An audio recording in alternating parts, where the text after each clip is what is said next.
In today's video, I'm going to teach you how to mark a task as complete in Microsoft Project. If you're wrapping up work in Microsoft Project and want your schedule to reflect it, marking a task as complete is quick and reliable. Both the desktop app and Project for the web support this, and the idea is the same. You're telling Project that the work on that task is done, and it should be treated as 100% finished. Let's walk through it in the desktop app, which gives you a few convenient options. First, make sure you're in the Gantt chart or any task list view where you can see your tasks in a table. Click to select the task you want to close out. Then, go to the Task tab in the ribbon and look for the Schedule group. That's where you'll find the tools you need. The fastest option is the 100% complete button. Click it, and Project instantly sets that task to fully done.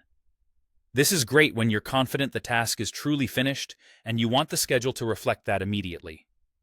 If you prefer to work directly in the table, you can edit the percent complete field. Find the percent complete column for your task and type 100. Press Enter, and you'll see the task update to finished.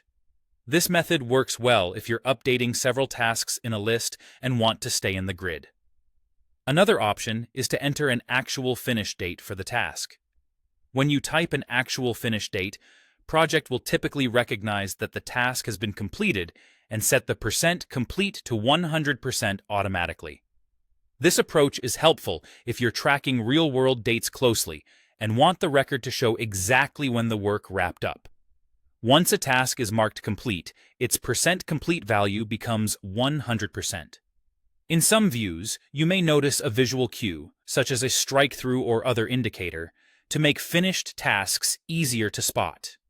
In Desktop Project, if actual start or actual finish dates were empty, marking a task complete may also fill those in and update your schedule calculations. That means dependencies and timelines can adjust to reflect the actual progress on your plan. A quick tip: only mark a task as complete when all its planned work is truly done. If you're still making updates, wait until everything is finalized so your schedule stays accurate. That's it. Choose the method that fits your workflow, and your plan will reflect completed work clearly and consistently.